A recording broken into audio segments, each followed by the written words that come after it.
The Ravens host the Cleveland Browns this Saturday in Baltimore for the 2024 season finale. And as usual for this AFC North division, there are still major implications to these end-of-season games. If the Ravens can win this game against the Browns, they win the division outright and host a wild-card opponent for the first round of the playoffs. If they can't win, however, they leave their fate up to the outcome of their fellow rivals in the AFC North, the Bengals and Steelers, who play later on that same evening. While the title of AFC North champs is on the line in Saturday's game, there are other milestones both from a team standpoint and an individual player standpoint for the Ravens that I'm excited to see hit on Saturday. But before we get to those, just like the Ravens, let's not overlook our opponent right in front of us.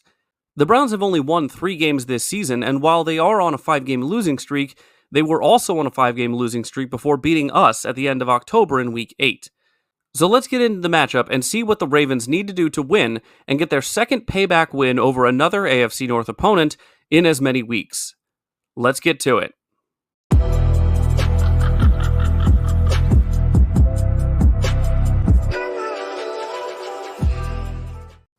Welcome in, everyone. This is Jordan with Ravens Flash Report, and today we're going to go over the Week 18 matchup between the Ravens and the Browns.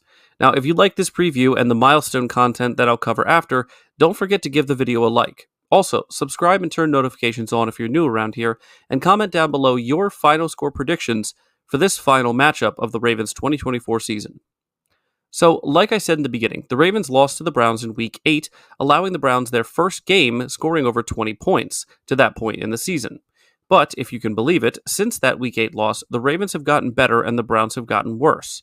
While the Browns hadn't scored 20 before facing the Ravens, they haven't scored above 7 in their last 3 weeks, and in fact, they're going in the wrong direction, scoring less and less points as the season closes out. The Ravens, on the other hand, have completely changed the direction of their pass defense and therefore their defense as a whole since the last time these teams faced each other. Not to mention that the Ravens have scored over 30 points over their last 3 games, 2 of which were against fellow playoff teams. In this matchup, Ravens fans will get to see Lamar Jackson starting for his 17th game of the season, which marks the first time that he has started in every game of any season. No, the Ravens will not rest any of their starters in this game because, like I said, the divisional crown is on the line, and the Ravens have incredible momentum right now, which I'm sure they wouldn't want to lose going into the postseason. So, naturally, we're going to see Henry, Flowers, Bateman, Andrews, and every other offensive starter for this season finale. On the defensive side, we'll see our entire lineup of starters coming into this game as well, as momentum is huge for this defense, a defense that hasn't allowed a score against them since the second Steelers game in the third quarter. A defense that has allowed an average of 254 yards of total offense against them since coming off the bye. The Ravens putting up 100 points in their last 3 games combined is an extremely impressive stat, almost as impressive as holding their 3 opponents to a combined 33 points. But there's a stat that I'm even more impressed by, given the track record of this 2024 team, and that is the change in penalties committed over the last 2 weeks. 5 penalties for a total of 40 yards, 2 against the Steelers, and 3 against the Texans. So now we're talking about an offense that is averaging over 30 points a game, a defense that averages almost under 20 points allowed per game, and a team overall that has stopped committing the number one issue that has been holding them back all season. Having said that, I haven't felt as confident in claiming a dominant victory as I was against the Giants a few weeks ago in Week 15. Let's get to the Browns and what the Ravens will be up against in this matchup. I mentioned that the Browns have lost 5 in a row since beating the Steelers in Week 12 in blizzard conditions. But even those 5 losses need context because the Browns' offense hit its peak the following week in their matchup against the Broncos, scoring 32 points. After that, however, the wheels really started to fall off. They scored 14 next week against the Steelers, then 7 against the Chiefs, then 6 against the Bengals, and then a measly 3 points against the Miami Dolphins this past Sunday. Following their loss to the Chiefs, the Browns benched Jameis Winston in favor of Dorian Thompson-Robinson, and whether that was due to Winston's terrible performance or the loss of Nick Chubb breaking his foot in the same game, the Browns have seemingly given up on the season, at least from an offensive perspective. The Browns' defense, however, has tried its best to hold on to some sort of standard, as despite the offense seeing a decline every game over the last 4, the defense has held their opponents to an average of 23 points per game, which is actually below their season average of 25. They've also held those same opponents to an average of 185.5 passing yards per game, 110.5 rushing yards per game, and therefore 295 total yards per game overall. A big reason that they are still as much of a defensive stalwart as usual is unsurprisingly defensive end Myles Garrett, who has had 4 sacks, 9 quarterback hits, and 7 tackles for loss over those same 4 games. However, even with Myles Garrett playing so well under these somewhat meaningless games, I genuinely do not think it will make any significant difference on the outcome of this game. The Ravens' offensive line has become as good as they need to be for the players that they are protecting or opening up lanes for. They are by no means a top line in the league, but they are leaps and bounds from where they were during the first month or so of figuring themselves and this offense out. But as I alluded to earlier, the most impactful change for this Ravens team since the last time they met is the makeup and performance level of the defense, specifically the secondary. The last time the Ravens faced DTR, which he will remember well, it didn't end well for the Browns because he went 19 for 36 for 121 yards, was sacked 4 times, threw no touchdowns, and 3 interceptions. Now, I don't mean to say that the team that DTR faced last year is the same as this year because, of course, it's not, but they will potentially cause more of a problem for the Browns. Marlon Humphrey is playing the best football of his career from a big play standpoint. We have seen nothing but growth from our future outside Pro Bowler in Nate Wiggins, and this time around, the Browns aren't trying to beat Eddie Jackson like they were earlier in the season. They have to beat the founding fathers of Kyle Hamilton and Barbarius Washington, who have been lights out since taking over at the safety positions. Basically, if you can't already tell, I think this game is going to look more like the Ravens versus the Texans game from Christmas Day than the last time these two teams saw each other. So I have my final score prediction as the Ravens winning 44-6 and securing the AFC North for the second straight year. But not only do they win, I think we see several Ravens on both sides of the ball and as a team in general hit some major milestones before this game is over. First off, the team is 17 points away from hitting 500 points scored on the season, which we haven't seen since 2019. They are 213 yards of total offense away from going over 7,000 on the season, something no Ravens team has ever done in the franchise's history. They are 1 passing touchdown away from 40 on the season, which we already know is a franchise high, but if Lamar doesn't throw a pick, it will be the lowest number of interceptions in franchise history on a season as well. We are 31 rushing yards away from going over 3,000 yet again, and 1 rushing touchdown away from 20 on the season. As far as individual players, there are more than a few that are on the cusp of reaching some milestones as both Ravens and in their own professional careers.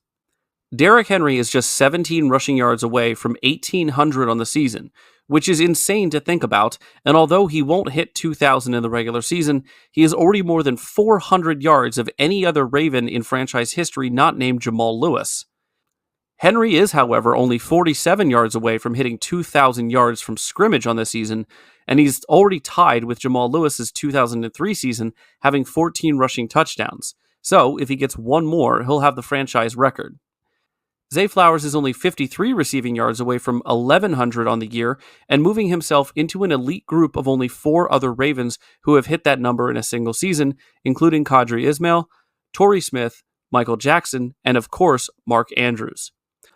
Rashad Bateman is only 20 receiving yards and 2 touchdowns away from 700 yards and 10 touchdowns on the season, which has been far and away his best yet, and I know everyone is excited for his success this year to continue. And Tylan Wallace is only 7 yards away from having 200 yards on the season. I mainly bring this up not because it's a big number, but his catch percentage is 100% this season, and he was the recipient of Lamar's longest touchdown pass to date of 84 yards, which is the 5th highest in Ravens history. On defense, Roquan Smith is only 6 tackles away from having his 4th straight season with at least 150 combined tackles.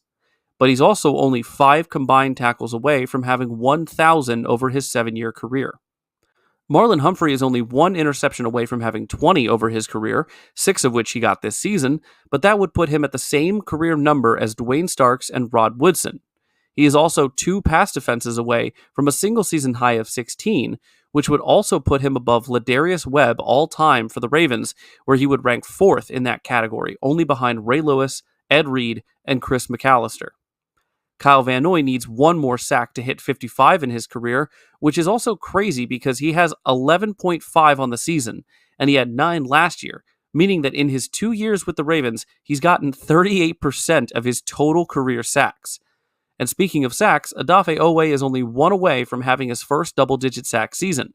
So don't be surprised if you see more than a few stunts with him coming up the middle in this game, because you know that they want him to get that.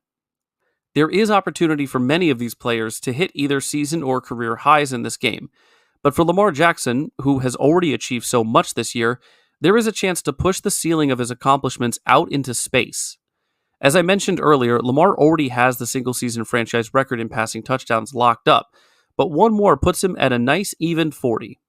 He needs only 45 passing yards to reach 4,000 on the season, which has only been done by two other quarterbacks, and neither Vinny Testaverde nor Joe the Dragon Flacco had a winning record when they did it, and not nearly with so few attempts as well. Lamar is also only 158 passing yards shy of 20,000 over his career in just 7 years. And he's done all of that while, of course, passing Michael Vick's career rushing yard record by a quarterback just this past week against the Texans with 6,110. And speaking of rushing yards, Lamar is just 48 shy of having 900 on the season, meaning that if Lamar throws for 146 yards and rushes for those 48, he will have over 5,000 yards of combined offensive yards to his name for this season, along with nearly 45 total touchdowns. I'm planning a video for next week about how we as fans, despite being in all of Lamar's consistent greatness, are still not truly appreciative of how insanely incredible this season has been for Lamar and the Ravens, so be on the lookout for that. I want to end by saying thank you to all of you who are watching this video all the way through to the end, as well as any of the other videos that you've checked out over the season. I've really enjoyed making videos this year and growing my channel to give you guys better content. I look forward to the postseason to come and hopefully another Ravens Super Bowl down in New Orleans. If you did make it to the end of this video and you haven't already, please give it a like and subscribe if you're new. Also, don't forget to turn on notifications so you don't miss when I upload. Also, please put your final score predictions for this Browns game season finale down in the comment section below. And as always, stay safe out there and go Ravens.